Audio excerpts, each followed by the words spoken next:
రాష్ట్రంలో red book రాజ్యాంగంతో ఈరోజు రాష్ట్రంలో ఎమర్జెన్సీ తరహా పరిస్థితులు ఈరోజు రాష్ట్రంలో నెలకొని ఉన్నాయి అని చెప్పడానికి రాష్ట్రంలో జరుగుతూ ఉన్న అనేక ఘటనలన్నీ కూడా ఇవాళ రాష్ట్రంలో ఉన్న ఎమర్జెన్సీ పరిస్థితులను కంటికి కనపడేట్టుగా చూపిస్తాయి. ఆశ్చర్యం కలిగించే విషయాలు నేను అడుగుతా ఉన్నాను. ఇదే చంద్రబాబు నాయుడు గారి ప్రభుత్వాన్ని అడుగుతా ఉన్నాను, చంద్రబాబు నాయుడుని అడుగుతా ఉన్నాను.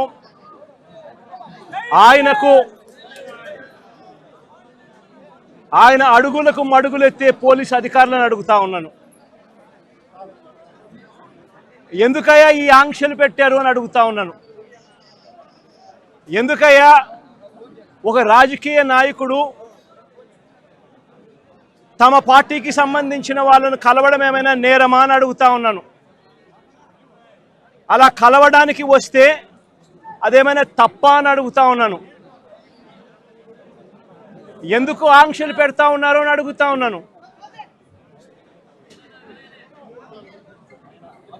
నా కార్యక్రమానికి నన్ను అభిమానించే వాళ్ళు ఎవరైనా కూడా వస్తే తప్పేమిటి అని అడుగుతా ఉన్నాను. వాళ్ళని రానివ్వకుండా ఏకంగా రోడ్లన్నీ తవ్వారు. సందులు బొందులు ఎక్కడి నుంచి అయితే బండ్లు వస్తాయని అనుకుంటున్నారో, 2 వీలర్స్ వస్తాయని అనుకుంటున్నారో రాకుండా చేసేందుకు ఏకంగా రోడ్లను తవ్విన అధ్వానమైన పరిస్థితి బహుశా ప్రపంచ చరిత్రలో ఏ రాజకీయ పార్టీకి ఉండదేమో, ఒక చంద్రబాబు నాయుడు గారి పార్టీకి తప్ప. నిజంగా ఒక ప్రతిపక్ష నాయకుడిని చూసి చంద్రబాబు నాయుడు ఇంతగా భయపడతా ఉన్నాడంటే నిజంగా చంద్రబాబు నాయుడు గారు ఎక్కడైనా బావి చూసుకొని దుంకాలి. ఒక ప్రతిపక్ష నాయకుడిని చూసి, ఒక ప్రతిపక్షాన్ని చూసి ఇంతగా భయపడి ఆయన వస్తున్నాడేమో, ఆయన వస్తూ ఉంటే అభిమానులను ఆపేదాని కోసం అని చెప్పి, ఆయన వస్తూ ఉంటే ప్రజలను ఆపేందుకోసమని రోడ్లను కూడా తవ్విన చరిత్ర ఒక చంద్రబాబు నాయుడు గారికి మాత్రమే దక్కుతుంది. ఈరోజు దాదాపుగా 2000 పైచీలకు పోలీసులు, 2000 పైచీలకు పోలీసులు, లెక్కలేనంత మంది డిఎస్పీలు, డిఐజీ ఇక్కడే తిష్టేసినాడట. నాకు ఆశ్చర్యం అనిపించింది. అసలు వీళ్ళంతా కూడా నా సెక్యూరిటీ కోసం కాదు, వీళ్ళంతా జగన్ వస్తూ ఉన్నాడు అని అంటే జగన్ను చూడడానికి అభిమానులు ఎవరైనా వస్తారేమో, ఆ అభిమానులను ఆపడం కోసం ఇంతమందిని ఉపయోగిస్తూ ఉన్నారు. అంటే ఎంత వ్యతిరేకత చంద్రబాబు నాయుడు గారి ప్రభుత్వం మీద ఉంది అని చెప్పడానికి, ఎంతగా చంద్రబాబు నాయుడు గారు తన పాలనను చూసి తానే భయపడతా ఉన్నాడు అని చెప్పడానికి ఇంతకన్నా ఇంకా వేరే నిదర్శనాలు కూడా అవసరం లేదు. ఎవరైనా ఎక్కడైనా పాలన చేస్తే బ్రహ్మాండమైన పాలన అందించి ప్రజల మన్ననలు పొంది ఆ మన్ననలతో ఆశీస్సులతో వచ్చే పాలన చూసి సంతోషపడాలి. కానీ ఇక్కడ అడుగు పెట్టినప్పటి నుంచి, పాలన మొదలైనప్పటి నుంచి సూపర్ 6లు, సూపర్ 7లు అని అంటూ ప్రజలంతా వెన్నుపోటు పొడిచాడు. పాలనంతా అబద్ధాలు, మోసాలతో కూడిన పాలన చేశాడు. వ్యవస్థలన్నీ పూర్తిగా నీరుగారిపోయిన పరిస్థితులు కనిపిస్తూ ఉన్నాయి. స్కూళ్ళు నాశనమైపోయాయి. విద్యా దీవెన, వసతి దీవెన అందక 6 క్వార్టర్స్, 6 త్రైమాసికాలు ఫీజులు అందక, విద్యా దీవెన, వసతి దీవెన అందక పిల్లలు చదువులు మానేస్తూ ఉన్న పరిస్థితులు, నాడు నేడు ఆగిపోయిన పరిస్థితులు, గోరుముద్ద అన్నది రోజుకొక మెనూతో పిల్లలకు ఆహ్లాదకరమైన తిండి అప్పట్లో వస్తూ ఉంటే ఈరోజు స్కూళ్ళల్లో తిండి తినాలంటే భయపడే పరిస్థితులకి పిల్లలు వెళ్ళిపోయిన పరిస్థితులు, నాడు నేడు పనులు ఆగిపోయిన పరిస్థితులు, ఇంగ్లీష్ మీడియం గాలి కొదిలేసిన పరిస్థితులు, టోఫుల్ అనేది 3వ తరగతి నుంచి ఒక పీరియడ్ దాకా తీసుకొచ్చిన చరిత్ర గత పాలనలో మాకుంటే, ఇంగ్లీష్ మీడియంను టోఫుల్ పీరియడ్లను ఎత్తేసిన చరిత్ర చంద్రబాబుకు ఉంది. ఆరోగ్యశ్రీ సేవలు గత 14 నెలలుగా చంద్రబాబు నాయుడు ముఖ్యమంత్రి అయిన తర్వాత నెలకు 300 కోట్ల రూపాయలు ఖర్చు అయ్యే ఆరోగ్యశ్రీని దాదాపుగా 4000 కోట్ల రూపాయలు బకాయిలు పెట్టాడు ఈ పెద్ద మనిషి. ఆరోగ్య ఆసరా గాలికెళ్ళిపోయిన పరిస్థితి. మా ప్రభుత్వ హయాంలో 25 లక్షల దాకా ఉచితంగా వైద్యం తీసుకునే పేదవాడు గర్వంగా ఏ పేదవాడైనా హాస్పిటల్కు, కార్పొరేట్ హాస్పిటల్కు వెళ్ళి తలెత్తుకుని వైద్యం చేయించుకునే ఆ పేదవాడు వైద్యం అందక నెట్వర్క్ హాస్పిటల్స్ ఈరోజు బోర్డు తిప్పేసిన పరిస్థితుల మధ్య ఈరోజు పేదవాడి ఆరోగ్యం నడుస్తూ ఉంది. ఈరోజు రైతులకు ఏ పంటకు కూడా గిట్టుబాటు ధర రాని పరిస్థితి. చంద్రబాబు నాయుడు గారి పుణ్యాన ఉచిత పంటల బీమా గాలికి వదిలేసిన పరిస్థితి. చంద్రబాబు నాయుడు గారి పుణ్యాన రైతులకు అందుతా ఉన్న రైతు భరోసా అన్న పథకం చంద్రబాబు నాయుడు గారి దగ్గరుండి కూనీ చేసిన పరిస్థితి. రైతు వ్యవసాయం చేసుకోవడం చంద్రబాబు నాయుడు గారి పాలనలో రైతులు ఆత్మహత్య శరణ్యమన్న పరిస్థితిలోకి ఈరోజు వ్యవసాయం దిగజారింది. రాష్ట్రంలో ఈరోజు లా అండ్ ఆర్డర్ పూర్తిగా పోయి ఉన్న పరిస్థితి. రెడ్ బుక్ రాజ్యాంగం ఈరోజు రాజ్యాంగం వెళ్తా ఉన్న పరిస్థితి. సూపర్ 6లు, సూపర్ 7లు మోసాలే అయి ఇంతకుముందు జగన్ ఉన్నప్పుడు ఇస్తా ఉన్న ప్రతి పథకము రద్దయిపోయి ఈరోజు ప్రజల బతుకులు, పేదవాడి బతుకులు ఈరోజు అల్లాడుతూ ఉన్న పరిస్థితులు ఈరోజు రాష్ట్రంలో కనిపిస్తూ ఉన్నాయి. ఇలాంటి పరిస్థితుల్లో చంద్రబాబు నాయుడు గారు ప్రజలకు సమాధానం చెప్పుకోలేక ప్రజలు ఎక్కడ గొంతు విప్పుతారేమో అని చెప్పి ఆ గొంతును నొక్కడానికి చంద్రబాబు చేస్తూ ఉన్న ప్రయత్నమే ఈ రెడ్ బుక్ రాజ్యాంగం. నిజంగా ఈరోజుసారి గమనించినట్లయితే ఇదే ప్రసన్న నా పక్కనున్నాడు. నెల్లూరులో జరిగిన ఈ 2 ఉదంతాలు చెప్తా ఎంతగా దిగజారిపోయాడు చంద్రబాబు నాయుడు అని చెప్పడానికి 2 ఉదంతాలు స్పష్టంగా కనిపిస్తాయి. నా పక్కన ప్రసన్న ఉన్నాడు. 6 సార్లు తాను ఎమ్మెల్యే. అలాంటి ప్రసన్నను చంద్రబాబు నాయుడు గారు గతంలో ఎప్పుడు జరగలా ఇలాంటి పరిస్థితులు. రాష్ట్రంలో ప్రత్యర్థులు ఎవరైనా కూడా ప్రెస్ స్టేట్మెంట్లు ఇచ్చుకుంటూ ఉంటారు. అటువైపున ఉన్న పార్టీ వాళ్ళు ఇటువైపున వాళ్ళు ప్రెస్ స్టేట్మెంట్లలో స్టేట్మెంట్లు ఇస్తారు. ఇటువైపున వాళ్ళని కూడా ప్రెస్ స్టేట్మెంట్లలో ఇస్తారు స్టేట్మెంట్లు.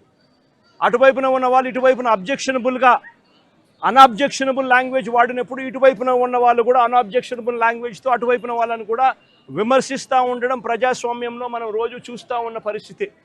కానీ ఎప్పుడూ కూడా ఇలా మనుషులను చంపేయడానికి ఏకంగా 80 మందిని 100 మందిని ఇళ్లకు పంపించేసేసి వాళ్ళు తాగుండి రాడ్లతోనూ కర్రలతోనూ మారునాయుధాలతోనూ వచ్చి కార్లను కూడా తిప్పివేసి పడేసే పరిస్థితిలోకి వాళ్ళు వచ్చి ఇల్లు మొత్తం ధ్వంసం చేసి ఇంట్లో 83 ఏళ్ల ప్రసన్న అమ్మ, ఆవిడ మహిళ కాదా అని అడుగుతా ఉన్నా నేను. ఆవిడను బెదిరించి ఆ సమయంలో ప్రసన్న ఇంట్లో లేడు కాబట్టి సరిపోయింది. ఒకవేళ ప్రసన్న ఆ సమయంలో ఇంట్లో ఉండింటే ప్రసన్నను చంపేసే కార్యక్రమం కూడా జరిగి ఉండేది కాదా అని అడుగుతా ఉన్నా. ఇలాంటి దిగజారిపోయిన రాజకీయాలు గతంలో ఎప్పుడూ మేము చూడలా. నేను అడుగుతా ఉన్నా, ఇదే చంద్రబాబు నాయుడు గారిని అడుగుతా ఉన్నా, అయ్యా చంద్రబాబు నాయుడు గారు, మీ ఎమ్మెల్యేలు ఎంత హేయంగా మాట్లాడుతూ ఉన్నారు అని చెప్పడానికి నిదర్శనం నిన్న మొన్న జరిగిన నగిరి ఎమ్మెల్యే రోజమ్మ గురించి, ఎక్స్ఎమ్మెల్యే అంటే Rojamma ex MLA, sitting MLA, Nagiri Telugu Desam party MLA ఎలాంటి మాటలు మాట్లాడాడు. చెప్పడానికి కూడా సిగ్గుపడే మాటలు, సిగ్గుపడాల్సిన మాటలతో రోజమ్మను హేయంగా మాట్లాడితే ఇదే చంద్రబాబు నాయుడు గారు ఏం చేశారని అడుగుతా ఉన్నా. మొన్న జెడ్పీ చైర్మన్ హారికమ్మ కారు ఆపి అద్దాలు పగలగొట్టి కర్రలతో దాడులు చేసి కారులో తాను తన మొగుడు ఉండగానే దుర్భాషలాడుతూ అన్యాయమైన తిట్టులు తిడుతూ వారి మీద దాడి చేయడం అన్నది మీ డిక్షనరీలో అర్థం ఏమిటి చంద్రబాబుని అడుగుతా ఉన్నా. మా మాజీ మంత్రి రజనమ్మ ఎంతటి దారుణమైన భాషతో మీ తెలుగుదేశం నాయకులు మాట్లాడారు అని అడుగుతా ఉన్నా. నేను అడుగుతా ఉన్నా, ఇవన్నీ జరుగుతూ ఉన్నప్పుడు మీ మంత్రుల ఇళ్లకు, మీ ఎమ్మెల్యేల ఇళ్లకు ఇదే మాదిరిగానే మా వాళ్ళను కూడా పంపించి హత్య చేయించే కార్యక్రమం మొదలెడితే రేపొద్దున రాజ్యాంగం అనేది బతుకుతుందా అని అడుగుతా ఉన్నా. రాష్ట్రంలో లా అండ్ ఆర్డర్ అనేది ఏమైనా ఉంటుందా అని అడుగుతా ఉన్నా. ఎలాంటి బీజం వేస్తూ ఉన్నారు చంద్రబాబు, సిగ్గుతో తలంచుకోవాలా నువ్వు చేస్తూ ఉన్న పనులకు అని చెప్పి చంద్రబాబు నాయుడిని గట్టిగా మందలిస్తా ఉన్నా. ఏదైనా రాజ్యాంగంలో ఉన్నప్పుడు, కాన్స్టిట్యూషన్లో ఉన్నప్పుడు డెమోక్రసీకి వాల్యూ ఇవ్వాలి.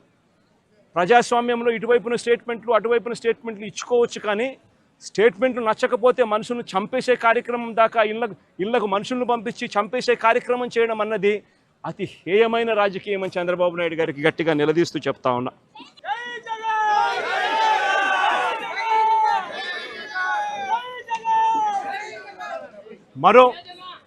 మరో ఉదాహరణ, నా పక్కనే ఉన్న గోవర్ధన్ అన్న కూతురు. నేను అడుగుతా ఉన్నా, గోవర్ధన్ అన్న జైల్లో పెట్టినప్పుడు వీళ్ళ ఇంట్లో బాధ ఉండదా అని అడుగుతా ఉన్నా. వీళ్ళందరూ పిల్లలు కాదా అని అడుగుతా ఉన్నా. వీళ్ళందరికీ బాధ కలగదా అని అడుగుతా ఉన్నా. ఏం తప్పు చేశాడని చెప్పి గోవర్ధన్ అన్నను జైల్లో పెట్టారని అడుగుతా ఉన్నా. ఏకంగా 14 కేసులు, గోవర్ధన్ అన్న మీద పెట్టిన కేసులు ఏకంగా 14 కేసులు. ఒక కేసు అయిపోతూనే ఆ కేసు అయిపోయిన వెంటనే మరో కేసు పెడతా ఉన్నారు. పెట్టి మళ్ళీ జైల్లో తాను ఉండే కాలాన్ని పొడిగిస్తూ ఉన్నారు. ఇప్పటికి దాదాపుగా ఎన్ని రోజులు అయింది మా జైల్లో ఉండబట్టి? 64 రోజులు. 64 రోజులుగా జైల్లో ఒక మాజీ మంత్రిని పెట్టారు. ఆశ్చర్యం కలిగించే విషయం నేను చెప్తా ఉన్నా. ఆయన మీద పెట్టిన కేసులు ఏమిటో తెలుసా? ఆయన మీద పెట్టిన అన్యాయమైన కేసులు ఏమిటో తెలుసా? గోవర్ధన్ అన్న పార్టీ సెంట్రల్ ఆఫీస్లో ప్రెస్ మీట్ పెట్టి సాక్షిలో పబ్లిష్ అయిన తన ప్రెస్ మీట్ క్లిప్పింగ్ను వాట్సాప్ గ్రూపుల్లో ఫార్వర్డ్ చేశారంట. అదొక కేసు అయ్యా, అదొక కేసు. మనిషిని అరెస్టు. అంటే ఒక రాజకీయ నాయకుడు ఒక ప్రెస్ మీట్ పెడితే ఆ ప్రెస్ మీట్లో వచ్చిన దాన్ని మీడియా పబ్లిష్ చేస్తే ఆ పబ్లిష్ చేసిన ఐటెంను వాట్సాప్ గ్రూపుల్లో ఈయన ఫార్వర్డ్ చేస్తే ఆయనకు సంబంధించిన మనుషులకు అది కేసు. దాని మీద జైలు. మాజీ మంత్రికి మరో కేసు. టీడీపీ నెల్లూరులో టీడీపీ ఎమ్మెల్యే సోమిరెడ్డికి వ్యతిరేకంగా ప్రెస్ మీట్ పెడితే దానికి సంబంధించిన వీడియోను కాకాని ఫార్వర్డ్ చేశారంటూ ఇంకో కేసు పెట్టారు. అడుగుతా ఉన్నా, ఒక రాజకీయ నాయకుడు ప్రెస్ మీట్ పెడితే ఆ ప్రెస్ మీట్ తాను పెట్టిన దాన్ని తాను మళ్ళీ ఫార్వర్డ్ చేస్తే దాని మీద మళ్ళీ కేసు. ఉచితంగా తెలుగుదేశం పార్టీ ఇసుకే అన్నారు. ఉచితంగా ఇసుక అన్నారు. ఎక్కడ ఉచితంగా ఇసుక ఇస్తున్నారని అడుగుతా ఉన్నా. వైఎస్ఆర్ కాంగ్రెస్ పార్టీ హయాంలో రాష్ట్ర ఖజానాకు సంవత్సరానికి 750 కోట్ల ఆదాయం వచ్చేది. ఈరోజు రాష్ట్ర ఖజానాకు ₹1 రావడం లేదు ఆదాయం. రేటు చూస్తే ఇసుక గత ప్రభుత్వంలో మా ప్రభుత్వ హయాంలో కన్నా డబల్ రేటుకి అమ్ముతూ ఉన్నారు ఇసుకను. గుచ్చెలు విడిగా దోచేస్తూ ఉన్నారు రాష్ట్రాన్ని. అలాంటి సందర్భంలో ఇసుక ఉచితంగా దొరకడం లేదని, మీరు చెప్పింది ఇసుక ఉచితంగా ఇస్తామని చెప్పారు, ఆ ఇసుక ఉచితంగా దొరకడం లేదని భవన నిర్మాణ కార్మికులు నిరసన తెలిపితే ఆ గతంలో పోలిస్తే రేటు డబల్ అయ్యింది అని చెప్పి వాళ్ళంతా కూడా నిరసన తెలుపుతూ ఉంటే దానికి గోవర్ధన్ అన్న సంఘీభావం తెలిపాడు అని చెప్పి ఆ తెలిపిన దానికి మరో కేసు. ప్రజాస్వామ్యం ఎలా ఉందో చూడమని చెప్పి నేను అడుగుతా ఉన్నా. మీ ద్వారా రాష్ట్ర ప్రజలందరికీ కూడా విజ్ఞప్తి చేస్తూ ఉన్నా. ప్రజాస్వామ్యం ఎంత దారుణంగా ఉంది అని చెప్పడానికి జరుగుతూ ఉన్న ఈ ఘటనలు ఎలా అద్దం పడతా ఉన్నాయో గమనించమని అడుగుతా ఉన్నా. మరో కేసు, వెంకటాచలం మాజీ జెడ్పీటీసీ శేషయ్యన్న మీద అక్రమంగా కేసు పెట్టి జైలుకు పంపితే దీన్ని నిరసిస్తూ గోవర్ధన్ అన్న మాట్లాడితే పోలీసులకు వ్యతిరేకంగా మాట్లాడారు అని చెప్పి దాని మీద కేసు పెట్టారు. నేను అడుగుతా ఉన్నా, నువ్వు ఏకంగా ఒక జెడ్పీటీసీని తీసుకొని పోయి అక్రమ కేసు నువ్వు పెడితే, నువ్వు అక్రమ కేసు పెట్టినావు అని చెప్పి ఆధారాలతో మాట్లాడిన ఆ వ్యక్తి మీద పోలీసులకు వ్యతిరేకంగా మాట్లాడారని చెప్పి కేసులు పెట్టడం ఎంతటి దారుణమో ఆలోచన చేయమని చెప్పి నేను కోరుతా ఉన్నా. కావలి నియోజకవర్గం ఇంకొక కేసు. కావలి నియోజకవర్గంలో కొల్లదిన్నెలో మా పార్టీ కార్యకర్తలపై మా పార్టీ కార్యకర్తలపై తెలుగుదేశం పార్టీ వాళ్ళు దాడులు చేస్తే బాధితులను పరామర్శించి పోలీసులు పక్షపాత వైఖరిని తాను ఎండగడితే దాని మీద కూడా మళ్ళీ కేసు పెట్టారు. అంటే ఒక రాజకీయ పార్టీకి సంబంధించిన తన మనుషుల మీద అన్యాయంగా తెలుగుదేశం పార్టీ వాళ్ళు దాడులు చేసినా, బాధితులను వీళ్ళు పరామర్శించినా, మా వాళ్ళు పోలీసుల పక్షపాత వైఖరిని వీళ్ళు ఎత్తి చూపించినా దాని మీద కూడా కేసు పెట్టే కార్యక్రమం జరుగుతూ ఉంది. ఇంకా ఆశ్చర్యకరమైన విషయం, ఇది నిజంగా నవ్వాలనో ఏడవాలనో కూడా అర్థం కాని దారుణమైన కేసు. 2024 ఎన్నికల సందర్భంగా 2024 ఎన్నికల సందర్భంగా అంటే ఎలక్షన్ కమిషన్ ఆధ్వర్యంలో నడుస్తూ ఉన్న పీరియడ్లో ఆ టైంలో లిక్కర్ పంచుతూ ఉన్నారని చెప్పి కేసు పెట్టినారు. లిక్కర్ పంచుతూ ఉన్నారని కేసు పెడితే తర్వాత మళ్ళీ చంద్రబాబు నాయుడు గారి ప్రభుత్వం వచ్చిన తర్వాత దాని మీద దర్యాప్తు కూడా పూర్తి చేసి ఛార్జ్ షీట్ కూడా వేసినారు కదా, అయిపోయింది కదా. మళ్ళా సంవత్సరం తర్వాత అదే ఛార్జ్ షీట్లోకి మళ్ళీ వెళ్ళి గోవర్ధన్ రెడ్డిని ఇప్పుడు ఇరికిస్తూ ఉన్నారు. ఏమయ్యా ఇది నాకు అర్థం కావడంలా. ప్రజాస్వామ్యంలో బతుకుతూ ఉన్నామా? ప్రజాస్వామ్యంలో బతకడం లేదా? ఇంతకన్నా దారుణమైనది ఏమైనా ఉంటుందా? అది కూడా తప్పుడు వాంగ్మూలాలు మళ్ళీ ఇప్పుడు సృష్టించి ఆ గ్రామంలో ఏదో లిక్కర్ పంచుతూ ఉంటే ఎవడో ఎందుకు పంచుతున్నారని అడిగినాడంట. ఈయన ఎందుకు పంచుతావా అని మీరు అడుగుతారా అని కొట్టమని చెప్పి ఈయన చెప్పినాడంట అని ఇప్పుడు కేసు పెడతారు. ఎంతటి దారుణంగా జరుగుతూ ఉందో ఒకసారి చూడమని అడుగుతా ఉన్నా. మరో కేసు, అక్రమంగా క్వాడ్స్ తవ్వకాలు చేశారని కాకాని గోవర్ధన్ రెడ్డిపై పోలీసులు మరో కేసు పెట్టారు. నిజంగా ఒక మంత్రిగా ఉన్న వ్యక్తి ఒక మైన్లో క్వాడ్స్ తవ్వకాలు చేశారు అని చెప్పి కేసు పెట్టడం అంటే ఎంత దారుణమైన ఆలోచన చేయమని అడుగుతా ఉన్నా.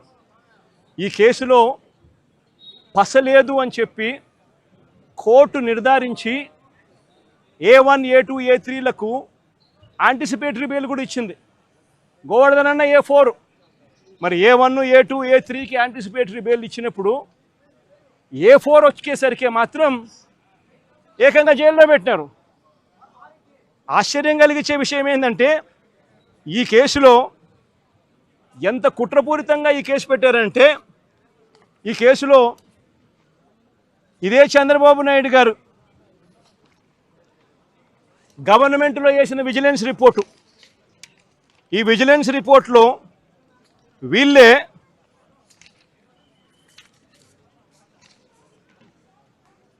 The village revenue officer Sri Siddam Pullaya also confirmed that no quarrying activities had been carried out for the past 4 years. ఈ లేచిన విజిలెన్స్ రిపోర్ట్లోనే ఇదే ఊర్లోనే తాటిపర్తి అనే విలేజ్లో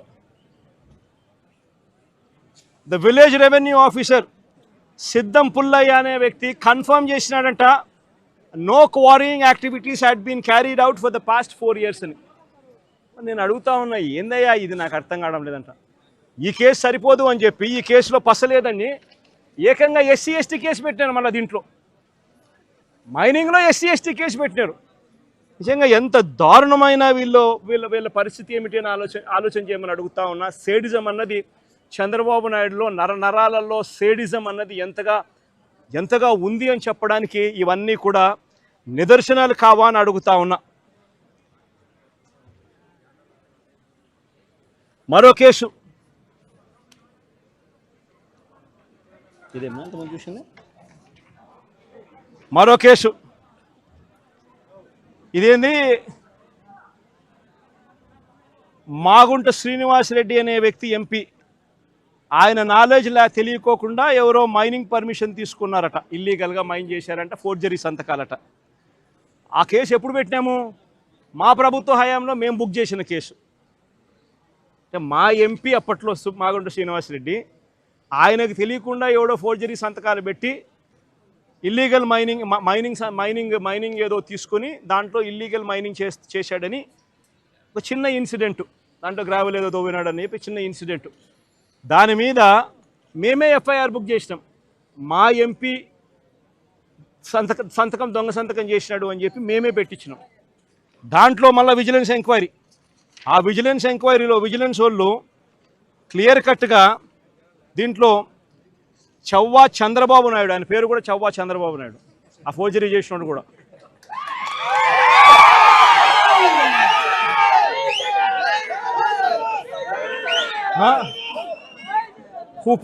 who paid the initial amount through 5 demand drafts as a purchaser అని రాసినాడు. అంటే ఈ చవ్వా చంద్రబాబు నాయుడు అనే వ్యక్తి తెలుగుదేశం పార్టీకి సంబంధించిన వ్యక్తి కాబట్టి ఈయన మీద కేసు పెట్టలే. ఈయన మీద కేసు పెట్టకుండా ఈ కేసులో కూడా కాకాని గోవర్ధనని తీసుకొచ్చే కార్యక్రమం చేస్తూ ఉన్నారు. ఆశ్చర్యం కలిగించే విషయం, సాక్షులు ఎవడనంటే చవ్వా చంద్రబాబు నాయుడు అనేవాడు సాక్షి అంట. అంటే తెలుగుదేశం వాడు సాక్ష్యం, తెలుగుదేశం వాడు సాక్ష్యం ఇవ్వడమేంది? ఆయన మీద కేసు పెట్టుకోకుండా ఆయన సాక్ష్యం తీసుకొని మాజీ మంత్రి కాకాని గోవర్ధన్ రెడ్డి మీద కేసు పెట్టడం ఏంది? ఎంతటి దారుణంగా జరుగుతూ ఉందో ఒకసారి చూడమని అడుగుతా ఉన్నా. ఆయన ఇల్లు 100 కోట్ల రాజభవనం అని చెప్పి అని ఇంకొకటి, ఇల్లీగల్గా ఆయన సంపాదించిన ఆస్తిలో 100 కోట్ల రాజభవనం పెట్టాడని అని ఇంకొకటి. ఇందులో సాక్షాత్తు వాళ్ళు విజిలెన్స్ రిపోర్టు వీళ్ళంతకి వీళ్ళే లెక్క కట్టినారు. ఏమని? Upon examining the material evidence the government assessed value of the 120 అంకనమ్స్ is 1.42 crores. The estimated construction value of the house is approximately 5 to 6 crores. అంటే ఈ లెక్కల ప్రకారం 6-7 కోట్లు దాటినప్పుడు ఇక్కడ 100 కోట్లు అని చెప్పి ఆయన మీద ఇంకొక తప్పుడు ఆరోపణలు చేయడం ధర్మమేనా అని అడుగుతా ఉన్నా.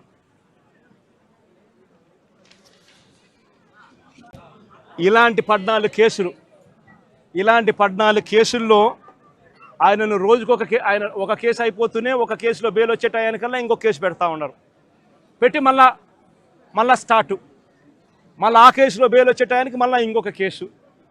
ఈ మాదిరిగా దారుణంగా రాష్ట్ర ప్రభుత్వంలో కేసులు ఎదుర్కొంటా ఉన్న వాళ్ళు ఎంతమందో తెలుసా?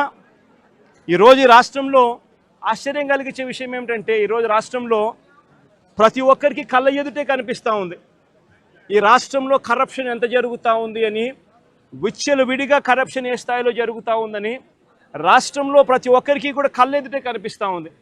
ఈరోజు రాష్ట్రంలో లిక్కర్ మాఫియా చేశారు. రాష్ట్రంలో లిక్కర్ షాపులు అన్నీ కూడా ఎవరికి ఉన్నాయి అని అందరికీ తెలుసు. ఏ నియోజకవర్గానికి వెళ్ళినా కూడా ఆ ఎమ్మెల్యే ఆ లిక్కర్ మాఫియా కార్టెల్ బాసు అని చెప్పి ఎవడైనా చెప్తాడు. ఏ నియోజకవర్గం వెళ్ళినా కూడా ప్రతి గ్రామంలోనూ ఆక్షన్ను బాడి బెల్ట్ షాపులు నడిపిస్తూ ఉన్నారన్న సంగతి ప్రతి ఒక్కరికి తెలుసు. ఏ నియోజకవర్గంలో అయినా కూడా ఇల్లీగల్ పర్మిట్ రూములతో లిక్కర్ అమ్ముతున్నారు అనే సంగతి కూడా అందరికీ కనిపిస్తూ ఉంది. ఈ ఇల్లీగల్ పర్మిట్ రూమ్లో అయినా కూడా, ఈ బెల్ట్ షాపుల్లో అయినా కూడా ఎంఆర్పి రేటు కన్నా ఎక్కువ రేటుకు లిక్కర్ అమ్ముతున్నారు అన్న సంగతి కూడా అందరికీ తెలుసు. రాష్ట్రంలో ప్రతి ఒక్కరికి ఇదంతా కనిపిస్తూ ఉంది. సాక్షాత్తు డిఐజీల ఆధ్వర్యంలో డిఎస్పీల ఆధ్వర్యంలో సిఐలు, వీళ్ళే ఒక ముఠా, మాఫియా ముఠా. వీళ్ళే డబ్బులు కలెక్ట్ చేస్తారు, వీళ్ళే అలా అమ్మనిస్తారు, అలా అమ్మిన దానికి వీళ్ళే డబ్బులు తీసుకుంటారు, వీళ్ళే ఎమ్మెల్యేలకు డబ్బులు ఇస్తూ ఉన్నారు. చివరికి ఎమ్మెల్యేలకింత, చంద్రబాబుకింత, మధ్యలో పోలీసులకింత అని ఏకంగా పోలీస్ మాఫియా నడుపుతూ ఉన్నారు డిఐజీల ఆధ్వర్యంలో చంద్రబాబు నాయుడు గారు ఆంధ్ర రాష్ట్రంలో ఏ నియోజకవర్గంలో తీసుకున్నా కూడా అక్కడ ఇసుక అన్నది యథేచ్ఛగా దోపిడీ జరుగుతూ ఉంది. మిషన్లు పెట్టి కొట్టేస్తూ ఉన్నారు. ఎక్కడ ఉచితంగా ఇసుక ఇస్తూ ఉన్నారని అడుగుతా ఉన్నా. కళ్ళ ఎదుటే కనిపిస్తూ ఉంది. నియోజకవర్గంలో ఏ మైన్స్ ఉన్నా, ఎందుకు ఇదే నెల్లూరు జిల్లాలో సిలికా క్వాడ్స్ దోచేస్తూ ఉన్నారు ఏకంగా. ఎవడు సిలికా మైన్స్, ఎవడు క్వాడ్స్ మైన్స్ ఎవడుకున్నా కూడా వాళ్ళు ఇక్కడ లోకల్గా ఉన్న విపిఆర్ అనే ఆయన పెద్ద మనిషికి ఆయన ద్వారానే అమ్మాల.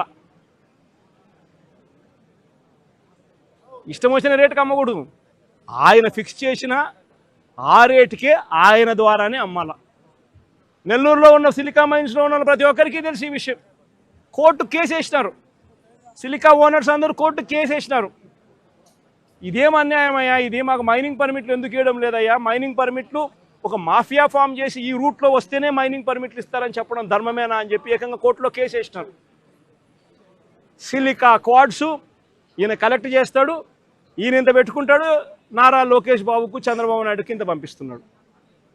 ఏ నియోజకవర్గంలో తీసుకున్నా కూడా ఆ నియోజకవర్గంలో మైన్స్ ఏదున్నా కూడా ఆ మైన్స్ ప్రతి మైన్లోనూ కూడా ఎమ్మెల్యే గారిని కలవాలా, పోలీసులు హుకుం జారీ చేస్తారు, డబ్బులు కలెక్ట్ చేస్తారు, ఎమ్మెల్యే గారికి ఇంత ఇవ్వాలా, మిగతాది పోలీసులు ఇంత పెట్టుకుంటారు, పైకి పంపిస్తామన్నారు డబ్బులు మిగతాది.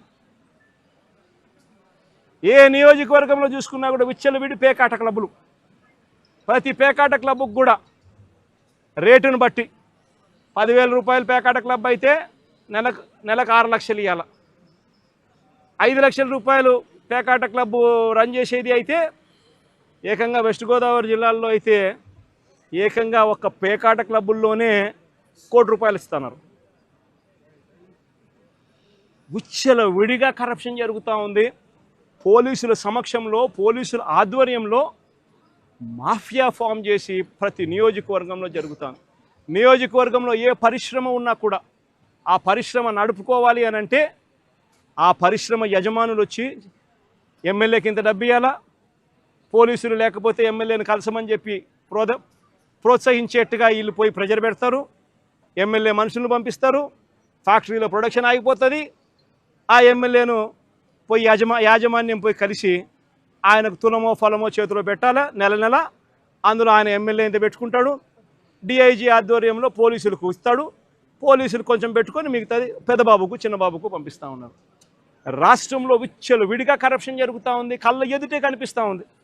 కానీ ఇంత కళ్ళ ఎదుట ఇవన్నీ కూడా కనిపిస్తూ ఉన్నా కూడా ఎవ్వరూ కూడా మాట్లాడకూడదు. విచ్చలవిడిగా భూములు శనిక్కాయలకు బెల్లాలకు అమ్మేస్తారు ఇలా కావలసిన వాళ్ళకు. వీళ్ళకి నచ్చినోడు ఎవడన్నా ఉన్నాడంటే 99 పైసలకు భూములు ఇస్తారు. వీళ్ళకి నచ్చినోడు ఎవడన్నా ఉన్నాడు అని అంటే ఏకంగా 30 ఏళ్ళ కాంట్రాక్టు, 40 ఏళ్ళ కాంట్రాక్టు, ₹1.5 ఇస్తే చాలంటారు. విచ్చలవిడిగా భూములు శనిక్కాయలకు బెల్లాలకు అమ్మేస్తూ ఉన్నారు. ₹4.60 పీపీఎల్ చేసుకుంటా ఉన్నారు.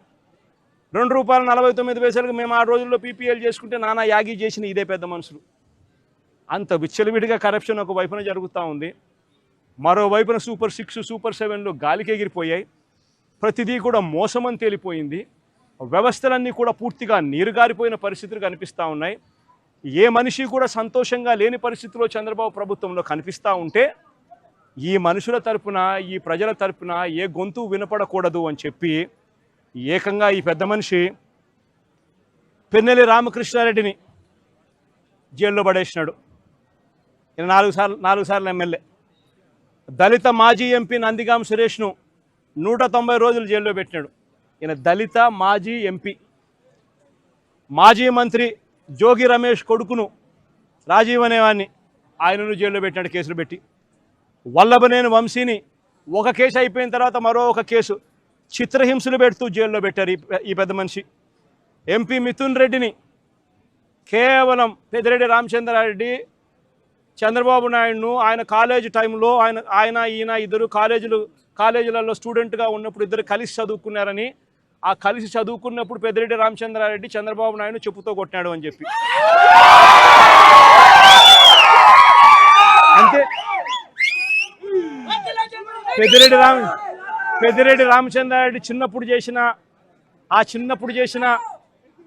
చిన్న గొడవ చంద్రబాబు నాయుడు మనసులో ఎంతగా నాటుకొని పోయింది అంటే ఏకంగా పెద్దిరెడ్డి రామచంద్రారెడ్డి కొడుకును ఎట్ట తిరిగి జైల్లో పెట్టాలా, పెద్దిరెడ్డి రామచంద్రారెడ్డికి మనక్షోభ కలిగించాలా అని ఎంత సేడిస్టిక్గా ఆయన వ్యవహరిస్తూ ఉన్నాడు అని చెప్పడానికి ఇదొక నిదర్శనం. కాలేజీ టైంలలో గొడవలు జరుగుతూ ఉంటాయి, కొట్టుకుంటూ ఉంటారు. పిల్లోళ్ళన్నా కొట్టుకోకుండా ఉంటారా? పిల్లోళ్ళు అన్నప్పుడు చంద్రబాబు నాయుడు ఉడుకు రక్తంలో ఉంటాడు, మా పెద్దిరెడ్డి రామచంద్రనాయుడు అన్న ఉడుకు రక్తంలోనే ఉండింటాడు. తపానాలు పీకింటాడు. ఏం తప్పే ఉంది? ఆ టైంలో జరిగింటాయి. ఆ జరిగిందాన్ని గుర్తుపెట్టుకొని సేడిజంగా ఇన్ని సంవత్సరాల తర్వాత కూడా ఆయన కొడుకును కూడా జైల్లో పెట్టించాలని చెప్పి ఇంతగా తాపత్రయపడతా ఉన్నాడంటే చంద్రబాబు నాయుడు. ఈయన మనిషిలోని విషం, ఈ మనిషిలోని రాక్షసత్వం ఎంతగా ఉంది అని చెప్పడానికి ఇదొక నిదర్శనం. మరొకరు చెవిరెడ్డి భాస్కర్ రెడ్డి. పాపం చెవిరెడ్డి భాస్కర్ రెడ్డి ఏం తప్పు చేసినాడో నాకైతే తెలియదు. కేవలం ఆయన చంద్రగిరి కాన్స్టిట్యున్సీకి ఎమ్మెల్యే కావడం. ఇదే చంద్రగిరి కాన్స్టిట్యున్సీ చంద్రబాబు నాయుడు సొంత కాన్స్టిట్యున్సీ. ఇదే చంద్రబాబు నాయుడు సొంత కాన్స్టిట్యున్సీ చంద్రగిరిలో 1983లో 1978లో ఆయన కాంగ్రెస్ పార్టీలో మంత్రిగా ఉండి పోటీ చేసి 17,000తో ఓడిపోయినాడు చంద్రగిరి కాన్స్టిట్యున్సీలో 1983లో.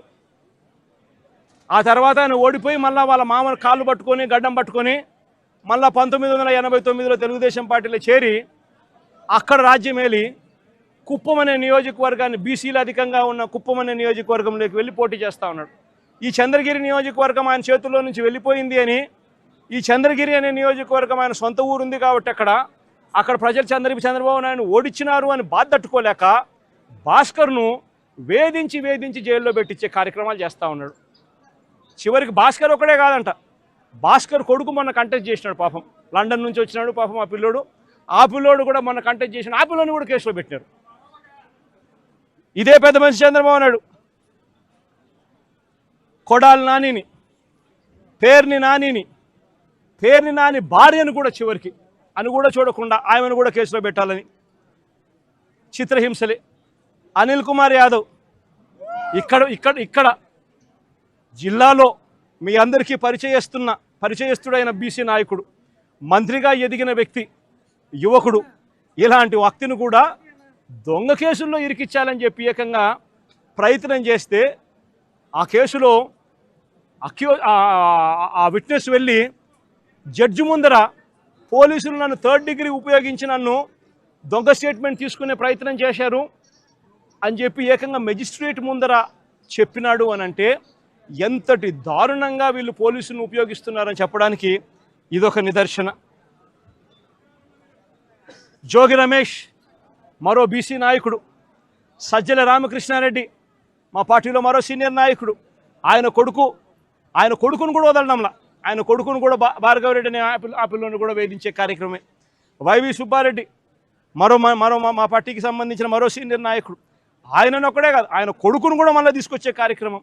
దేవినేని అవినాష్ విజయవాడకు సంబంధించి దేవినేని అవినాష్ మా జిల్లా కృష్ణా జిల్లా అధ్యక్షుడు, ఆయనను కూడా చిన్నపిల్లోడని కూడా చూడకుండా ఆయన మీద కూడా కేసులే.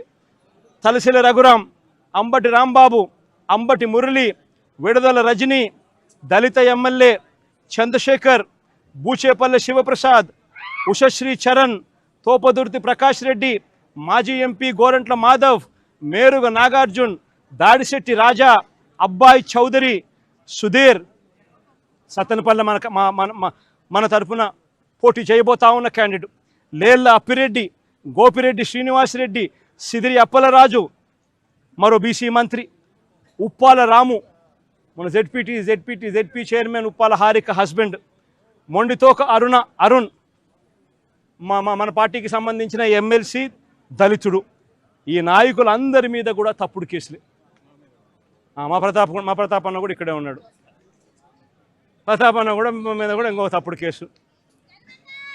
ఇవి కాక ఇతర నాయకుల మీద, ఇతర కార్యకర్తల మీద సోషల్ మీడియాలో చంద్రబాబు నాయుడు గారి ప్రభుత్వం చేస్తూ ఉన్న అన్యాయాలను ప్రశ్నిస్తూ ఉన్న వాళ్ళ మీద కొన్ని వేల సంఖ్యలో కేసులు పెడతా ఉన్నారు, హరాస్మెంట్ చేస్తూ ఉన్నారు. నేను అడుగుతా ఉన్నా చంద్రబాబు నాయుడు గారిని, అయ్యా చంద్రబాబు, నువ్వు చేసే ప్రతి పని కూడా ఒక తప్పుడు సాంప్రదాయానికి నువ్వు విత్తనం విత్తుతున్నావు.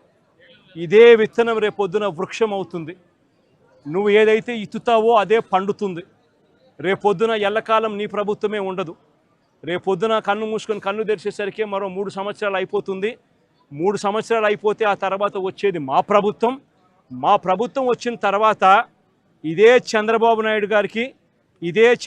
నాయుడు గారి అడుగులకు మడుగులెత్తిన ఈ పోలీస్ అధికారులకు ఎవరెవరైతే అన్యాయాలు చేశారో, ఎవరెవరైతే తప్పుడు పనులు చేశారో వాళ్ళందరిది కూడా లెక్క జమా తీస్తాం.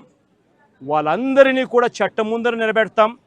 వాళ్ళందరినీ కూడా ఏదైతే మీరు విత్తనం విత్తారో అదే రేపొద్దున రెండింతలై మీకు తిరగబడితే మీ పరిస్థితి ఎలా ఉంటుందో మీ అందరికీ కూడా రేపు పొద్దున అర్థమయ్యేట్టుగా కూడా ఖచ్చితంగా రాబోయే రోజుల్లో జరుగుతుంది. ఇప్పటికైనా మేలుకో చంద్రబాబు అని చెప్తున్నా, ఇప్పటికైనా చంద్రబాబు తెలుసుకో అని చెప్తా ఉన్నా, ఇప్పటికైనా మీ నైజాన్ని మీ వైఖరిని మార్చుకో అని చెప్తా ఉన్నా. అలా చెయ్యకపోతే మాత్రం రేపు పొద్దున జరిగే పరిణామాలకు మాత్రం ఖచ్చితంగా బాధ్యత మీరే వహించవలసి వస్తుంది చంద్రబాబు నాయుడు గారిని. ఆయనకు అడుగులకు మడుగులు ఎత్తే ఈ అవినీతి అధికారులను వీళ్ళందరినీ కూడా హెచ్చరిస్తూ ఉన్నా. అధికారులు కొంతమంది అనుకుంటా ఉండొచ్చు, మేము రిటైర్ అయిపోతామనో, లేకపోతే విఆర్ఎస్ తీసుకొని పోతామనో, లేకపోతే ఇక్కడ నుంచి కనపడకుండా విదేశాలకు వెళ్ళిపోతామేమో అని చెప్పి అనుకుంటా ఉండొచ్చు. ప్రతి అధికారికి చెప్తా ఉన్నా, సప్త సముద్రాలు అవుతారు,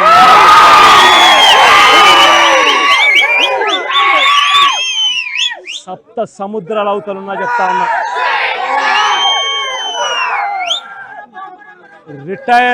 రిటైర్ అయి ఉన్నా కూడా చెప్తా ఉన్నా, విఆర్ఎస్ తీసుకొని ఉన్నా కూడా చెప్తా ఉన్నా. ప్రతి ఒక్కరిని పిలిపిస్తాం. ప్రతి ఒక్కరిని కూడా పిలిపించి మీరు చేసిన ప్రతి పని కూడా చట్టం ముందర నిలబెట్టి మీ అందరికీ కూడా ఖచ్చితంగా శిక్ష పడేలా ఖచ్చితంగా అడుగులు పడతాయని మాత్రం ప్రతి ఒక్కరిని హెచ్చరిస్తా ఉన్నా.